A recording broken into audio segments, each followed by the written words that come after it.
इस टाइम जो पिक्चर आपको अपनी स्क्रीन पर नज़र आ रही है, जो कि देखने में बहुत ही ज़बरदस्त पेंटिंग लग रही है, और साथ ही साथ दिमाग में ये चीज़ भी आ रही होगी कि यार ये पेंटिंग कितनी कमाल की है, कितना ज़बरदस्त आर्ट है।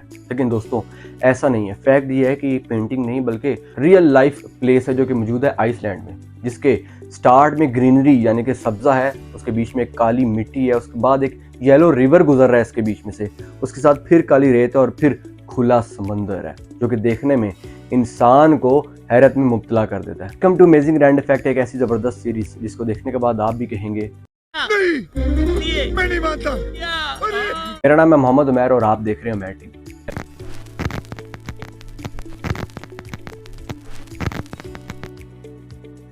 वीडियो शुरू करने से पहले गाइज, अगर अभी तक आपने इस चैनल को सब्सक्राइब नहीं किया तो चैनल को सब्सक्राइब करके साथ ही बने बेल आइकन पर भी क्लिक कर दें ताकि मेरे आने वाले हर नई वीडियो की नोटिफिकेशन आप तक पहुंच सके। हम रोजमर्रा की जिंदगी में चिप्स तो खाते हैं, और जब भी चिप्स का पैकेट खोलते हैं तो वो बहुत ज्यादा फूला होता है। उसके अंदर की जो हवा होती है उसको नाइट्रोजन गैस कहा जाता है। वो एक अलग बात है कि हम चिप्स का जितना भी बड़ा पैक लें, अंदर से निकलते 3-4 ही हैं, बाकी सारी की सारी नाइट्रोजन गैस ही होती है। दोस्तों क्या आपको पता है कि इस दुनिया में एक ऐसी जगह भी है जहां पर आप 2 बार सूरज को गुरूब होता देख सकते हैं, यानी कि 2 बार आप सनसेट होता देख सकते हैं, और वो है दुबई में मौजूद, जो कि है बुर्ज खलीफा, दुनिया की सबसे लंबी इमारत। कुछ इस तरह के अगर आप बुर्ज खलीफा के ग्राउंड फ्लोर पे हैं या बुर्ज खलीफा के बाहर ही क्यों ना खड़े हों और तब सनसेट हो रहा हो और सनसेट हो जाए, और ऐसे में आप उसी टाइम पर लिफ्ट का इस्तेमाल करें और बुर्ज खलीफा के टॉप फ्लोर पर पहुंच जाएं, तो आपको दूसरा मौका मिलेगा सनसेट इंजॉय करने का या सनसेट देखने का। और यही वजह है कि बुर्ज खलीफा इस दुनिया की वो वाहिद बिल्डिंग है जहां पर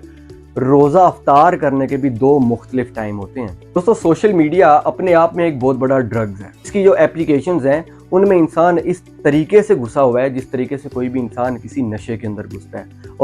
और इन तमाम एप्लीकेशंस, चाहे वो फेसबुक हो, चाहे वो इंस्टाग्राम हो, चाहे वो यूट्यूब हो, चाहे वो टिकटॉक हो, चाहे वो ट्विटर हो, ये अपने आप में एक बहुत बड़ी इंडस्ट्री तो है ही है, लेकिन ये अपने आप में एक ड्रग भी है जिनके ऊपर रोजमर्रा की जिंदगी में इंसान न जाने अपना कितना ही टाइम वेस्ट करता है। इस वीडियो में मैं सिर्फ एक एप्लीकेशन के स्टैट्स उठाकर आपको बताऊंगा, और वो होगी टिकटॉक। टिकटॉक को अब तक 3.5 बिलियन टाइम्स डाउनलोड किया गया है, और 10 साल से लेकर 19 साल तक की एज का जो ग्रुप है, इस एज के बच्चे इसके 25% के यूजर हैं। और हर इंसान रोज इस एप्लीकेशन को ऑलमोस्ट 75 मिनट्स इस्तेमाल करता है, और 19 बार रोज इस एप्लीकेशन को वो ओपन करता है। इसके आईफोन के ऊपर 30.8 मिलियन एक्टिव यूजर्स हैं, और एंड्रॉइड के ऊपर इसके 14.73 मिलियन डेली के एक्टिव यूजर्स हैं। और इस प्लेटफॉर्म के ऊपर सबसे ज्यादा जो यूजर्स हैं वो है फीमेल, जिनकी जो परसेंटेज है वो है 57%। तो यहाँ से अंदाजा लगाएं, ये तो सिर्फ एनालिसिस एक एप्लीकेशन का था। इसके साथ साथ हम रोज की कितनी एप्लीकेशंस इस्तेमाल करते हैं और अपना कितना ही टाइम इन एप्लीकेशंस पे स्पेंड करते हैं। दोस्तों सैमसंग के ब्रांड को कौन नहीं जानता, लेकिन मेजोरिटी लोग सैमसंग का जब भी नाम सुनते हैं तो उनके दिमाग में सबसे पहला जो ख्याल आता है वो मोबाइल फोन। लेकिन मैं आपको बताता चलूँ कि सैमसंग जब स्टार्ट हुई तो ये सिर्फ और सिर्फ एक ग्रोसरी स्टोर हुआ करता था। उसके बाद ये एक इलेक्ट्रॉनिक स्टोर में कन्वर्ट हुआ, जिसके बाद इसने मैन्युफैक्चरिंग स्टार्ट की मोबाइल की। लेकिन सैमसंग का जो बिजनेस है वर्ल्ड वाइड, वो ना सिर्फ मोबाइल का है बल्कि कंस्ट्रक्शन का भी है और जेट्स बनाने का भी है। और इनकी कंस्ट्रक्शन इतनी फेमस है कि इनकी जो बुर्ज खलीफा की कंस्ट्रक्शन हुई थी उसका भी एक बड़ा कॉन्ट्रैक्ट सैमसंग को ही दिया गया था। दोस्तों इनमें सबसे ज़्यादा अच्छा फैक्ट आपको कौन सा लगा, मुझे चैट सेक्शन में ज़रूर बताइएगा। अगर आप भी अपना कोई फैक्ट मेरे साथ शेयर करना चाहते हैं तो मुझे इंस्टाग्राम पर DM कर सकते हैं। वीडियो को लाइक करना मस्ट है, चैनल को सब्सक्राइब करना मस्ट है। इंशाल्लाह आपसे अगली वीडियो में मुलाकात होगी। अपना बहुत ख्याल रखिएगा। अल्लाह।